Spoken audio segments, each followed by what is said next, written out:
materia económica y también en materia, por supuesto, de oportunidades de inversión. Mientras tanto, nosotros pasamos a la clave geopolítica con el primer análisis de la tarde y saludamos a Ezequiel Vistoletti, doctor en ciencia política, profesor de Relaciones Internacionales en Alemania. Ezequiel, muy buenas. ¿Qué tal? Muy buenas tardes.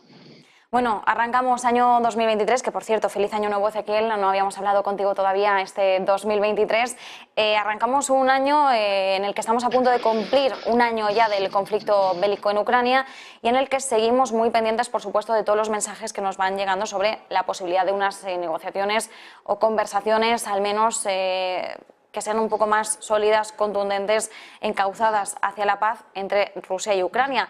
El Kremlin hoy ha vuelto a reiterar lo que ya sabemos, que Putin está abierto a las conversaciones con Ucrania, pero insiste en que la posición que está viendo por parte de Ucrania y Occidente en estos momentos excluye cualquier posibilidad de negociaciones. ¿En qué punto nos encontramos en esos avances? Sí, bueno, primero también muy feliz año para vos, María.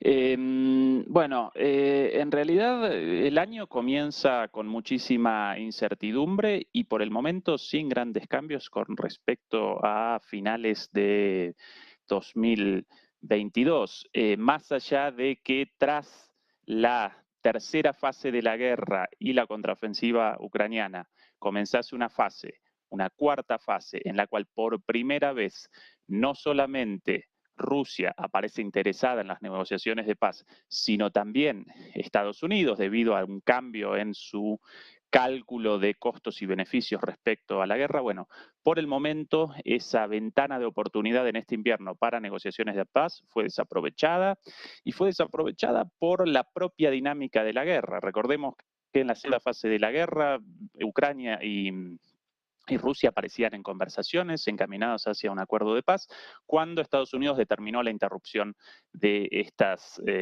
negociaciones y comenzó a patrocinar a Ucrania en un enfrentamiento a todo o nada.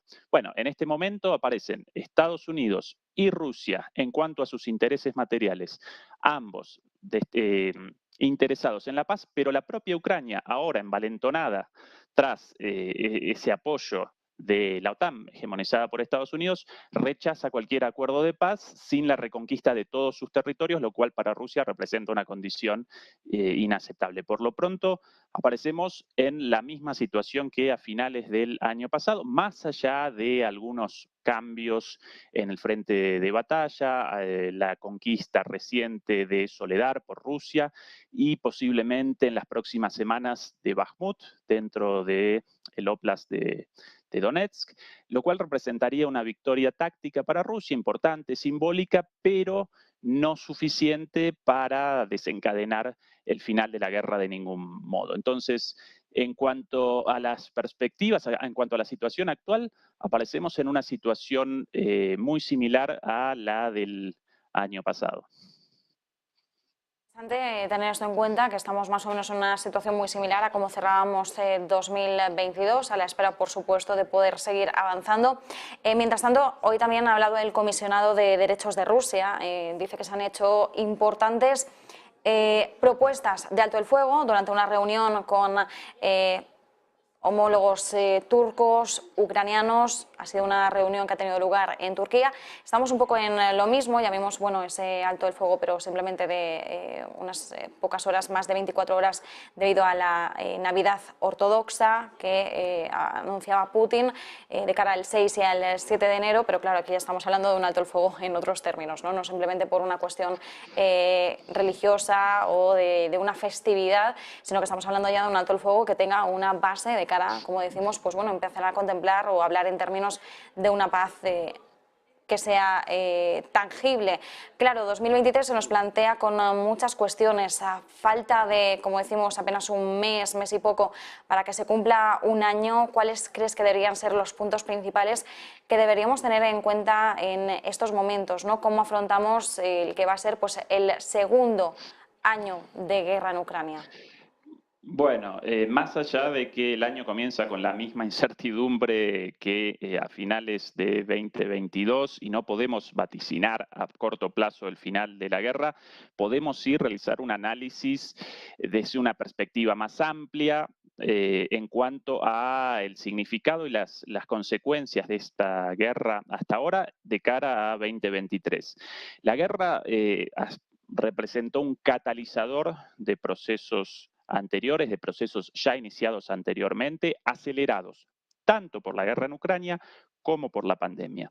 ¿Qué procesos? Bueno, principalmente un proceso a través del cual el viejo orden mundial desaparece, aparece en crisis y en su lugar aparece algo nuevo en ciernes. ¿A qué llamo nuevo, viejo orden mundial? Bueno, tanto un orden económico como un orden político.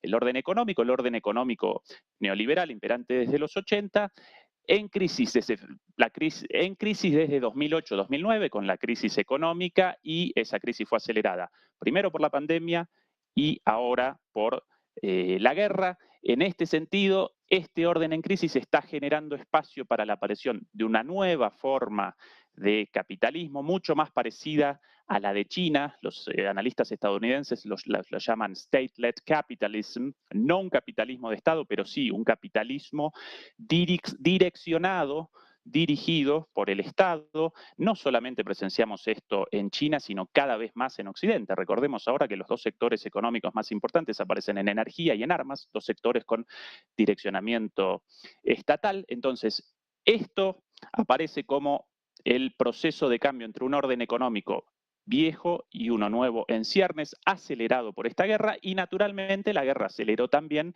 el cambio del viejo orden mundial político, el orden unipolar hegemonizado por Estados Unidos, hacia un nuevo orden en ciernes al cual yo caracterizo como multicéntrico, no como multipolar, sino como multicéntrico. En este nuevo orden mundial aparecen distintos y múltiples centros de poder, áreas de influencia. Naturalmente, Estados Unidos y China representan los dos más importantes, pero no los únicos. ¿Sí? Muchos analistas quieren presentar el nuevo orden mundial como un orden bipolar, dividido entre China y Estados Unidos, democracia y autocracia, este y oeste. No. En realidad presenciamos un nuevo orden mundial multicéntrico en ciernes, en formación, en el cual aparecen múltiples centros de poder. Estados Unidos y China, sin lugar a dudas, aparecen entre los más importantes, pero también aparece Rusia, la India, Europa naturalmente también, poderes regionales como Arabia Saudita, como Irán, Sudáfrica, eventualmente Brasil, y estos centros, a diferencia de los polos, los cuales aparecen separados sin relación, estos centros presentan interrelaciones entre sí, presentan interdependencias, pero también presentan tensiones. Por eso, un corte de la cadena de producción en China determina la interrupción de la economía en Estados Unidos o en Europa y viceversa. Entonces, así aparecen relacionados estos centros, pero también con la posibilidad de tensiones. Tensiones como, por ejemplo, en Ucrania, pero en realidad entre Rusia y Estados Unidos, en Taiwán, entre China y Estados Unidos, e incluso entre China y la India, ¿sí? Economías cada vez más relacionadas, pero con conflictos también políticos. Entonces, de cara a 2023, para redondear un poco este análisis desde una perspectiva muy amplia, bueno, ¿qué vamos a presenciar? Bueno, este cambio de un viejo orden mundial hacia uno nuevo, tanto en lo económico como en lo político, y este cambio va a estar caracterizado dentro de este nuevo orden mundial multicéntrico por conflictos, sin lugar a dudas, por la existencia de múltiples polos, muchas veces en tensión entre sí, pero también va a estar caracterizado por una disputa por los recursos naturales y la energía. Entonces, vamos a presenciar un año movido en el 2023, tanto en los grandes enfrentamientos entre Rusia y Estados Unidos en Ucrania, porque en última instancia la guerra en Ucrania representa eso, un enfrentamiento entre Rusia y la OTAN hegemonizada por Estados Unidos, también en China, pero a su vez en muchos otros pequeños lugares, Nagorno-Karabaj y otros lugares a lo largo del mundo. Bueno, la tensión también entre Corea del Norte y Corea del Sur, en el contexto de este paso de un viejo orden mundial hacia un nuevo orden mundial multicéntrico.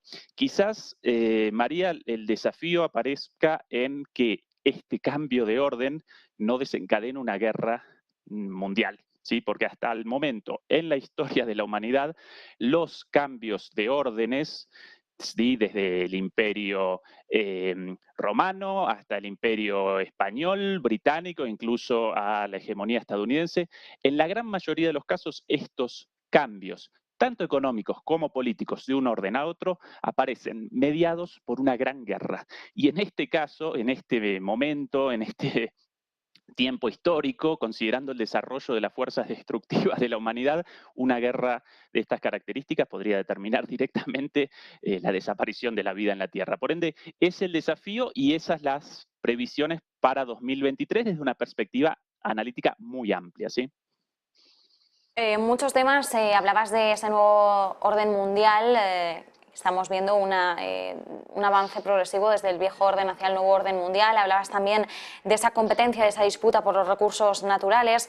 De esa disputa sobre los recursos naturales ha hablado la élite de Davos en el último informe que han publicado sobre riesgos globales que tenemos que tener en foco este 2023. Bien sabemos que el Foro Económico Mundial arranca la semana que viene y van a ser algunos de los grandes temas. Hablaba, por supuesto, de la crisis del coste de la vida, de la crisis climática, pero entre ese entorno de policrisis que está dibujando en estos momentos la élite de Davos, se hablaba de una de las crisis en esa disputa por los recursos naturales. Respecto al orden mundial, Ezequiel, una última cuestión. Ayer acuñaba de nuevo este término Ursula von der Leyen, la presidenta de la Comisión Europea, en una rueda de prensa conjunta junto a Jens Stoltenberg y Charles Michel. Ursula von der Leyen apuntaba ya a China como una amenaza. Decía, bueno, ahora mismo Europa afronta múltiples shocks, retos, la amenaza más inmediata, por supuesto, Rusia a través de la guerra en Ucrania. Decía, pero no debemos descuidar cuál es el papel que está teniendo en estos momentos China y cómo está avanzando a la hora de reformular, remoldear el orden mundial. Ella decía cómo está, bueno, ella usaba el término reshape, ¿no? Que bien, entendemos, lo traducimos de esa forma, cómo está reformulándolo, ¿no?